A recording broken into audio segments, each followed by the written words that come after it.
Well, here we have NSBA apologizes for letter calling parents domestic terrorists. I'm grade 7, and let's get into this little article right here that I found. The National School Boards Association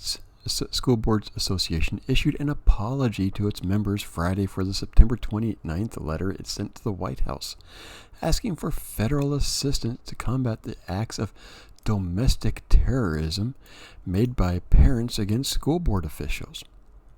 The apology comes after at least 20 state school board associations have distanced themselves from the following NSB following its letter to the president.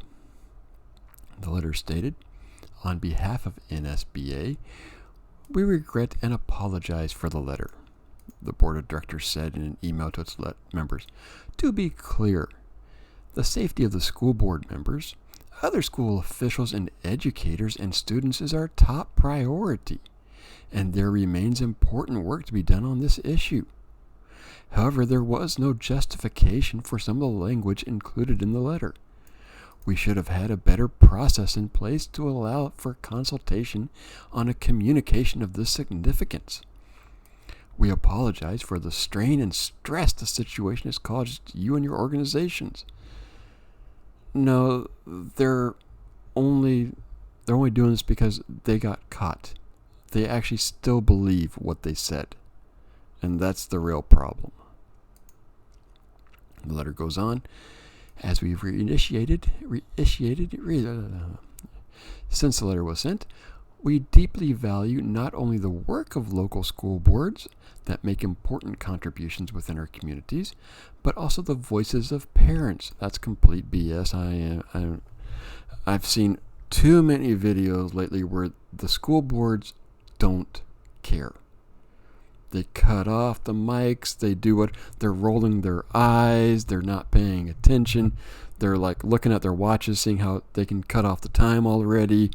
No, they don't care about these concerns because they're too busy pushing their own agenda. Not right here. No, talking about the parents, as this letter contains, who should and must continue to be heard when it comes to the decisions about their children's education, health, and safety.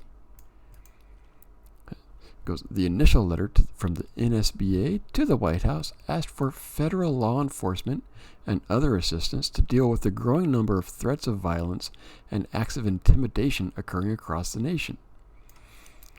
School board meetings, where parents voiced their frustration over transgender policies, mask mandates, and critical race theory.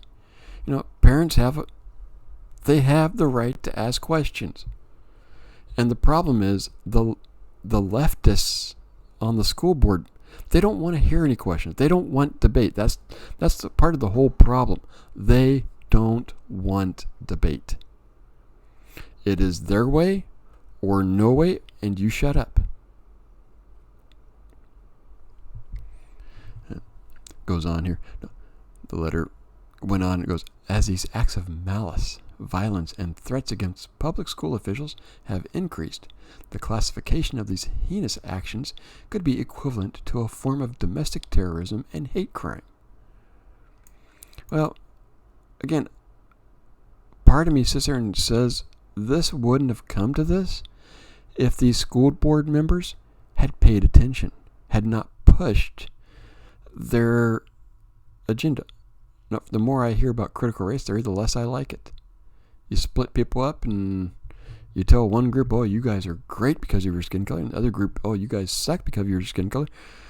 What do you expect? What do you expect?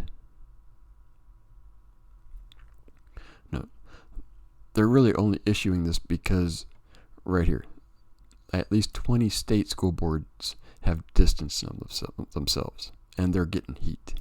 That's it. They still believe what they said. Let me know what you think. Good, bad, whatever. Come on over to Rumble. Meet me on over there. Much better place. And I'll see you next video.